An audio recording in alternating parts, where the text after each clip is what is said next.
Mata upo e fase furufitu.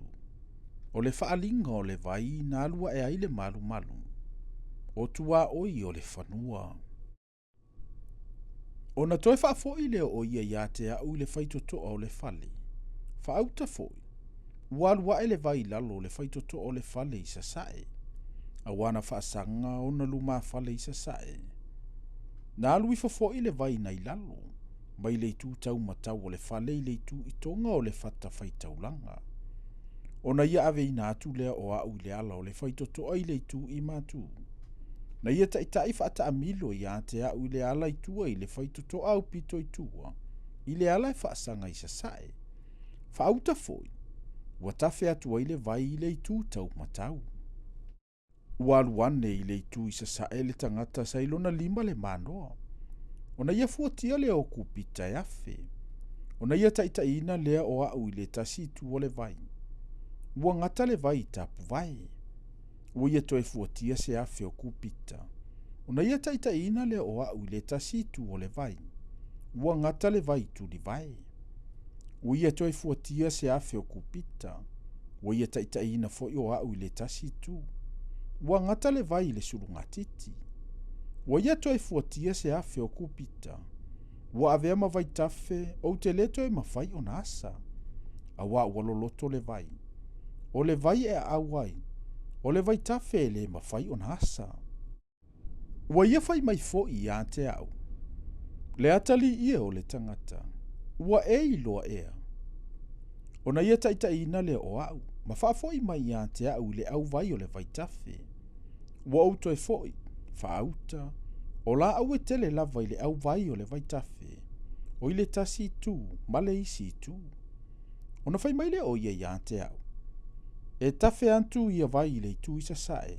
Ma tafe ifo i le lau ele ele ma fola fola. Ma o i le sami. A o antu i le sami. O na whaamangalo i nai lea o le sua sami. O mea ola uma fo i e feto lofi mea uma e o ia i le vai tafe. E ola ia.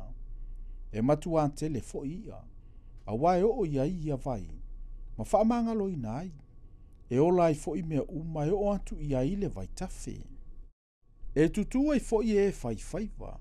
E pau mai eno kati. E o i eno ke lima. E faima mea e fofolai upenga. O na i a fo i a winga ese ese. E peio i o le samitele. E matu antele lava. Awana mea e palapala ma ona fusi.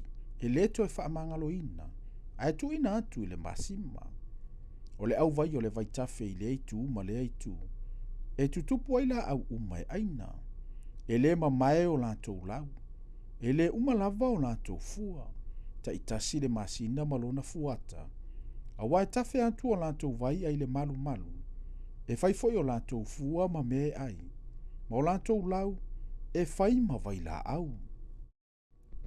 Ua whapeona whetalai mai o le ali o Yehova. O le tua oile nei tau te totofi ai mo o tau le lau ele ele. E whaatatau i tu ai ngai se fuluma le lua o Israelu. E lua tofi mo Iosefa. Tau te whai tofi ai. O le tasi e tusa ma le tasi. O le mea na o si i aile o lima. O te foa i atu ai o tau tamaa. E maua fo i o tau le nei lau ele ele. E whai mo o tau tofi. O le tua o i fo i le nei o le lau ele ele i le tu i matu. E amata mai le samitele i le ala o he te lona. I le mea ui atu ai i se tata. O amato, o perota, o seperimo. O lo i le vao le tua o i o tamaseko ma le tua o i o amato. O hasarati kona. O lo i le tua o i o haurana. O lona tua o i e pau mai le sami. O hasare nana, le tua oi o tamaseko. Mai le tu i matu e whaasanga i le tu i matu. Ma le tua oi o amato. O le tu i matu lea. O le tu i sasa e fo i tau te fuatia. E amata mai haurana ma tamaseko ma kiriata. Ma le lau ele ele o Israelu i oritana. E pau mai le tua oi le sami sasae. O le tu i sasae lea. O lo le tu i tonga e whaasanga i le tu i tonga. E pau mai i Tamara. E pau mai i le vai o Meripa, i Katesa, i le alia o i le Samitele. O le itu lea I le itu I tonga. O le itu I sisifo, o le sami tele lea. E pau mai le tua o ye o le mea fia ngai ma le ala e uia tuai a mato. O le itu I sisifo lea. Tau te vai ina le nala wile ele ia te outou. E whaata tau I tu a ingo Israelu. Tau te vai ina ai I le vili e whai matofi mo outou. A to matangata ese o e au mau ia te outou. O e whanaua tama I lo outou nu. E a vea fo I lantou ia te outou e tusa matama le ele I le whanaunga Israelu. La tau te whai tofi whaatasi mai tu a ingo Israelu. O le tu a inga e au mau le tangata ese. Tau te avatu ai ia te ia lo na tofi.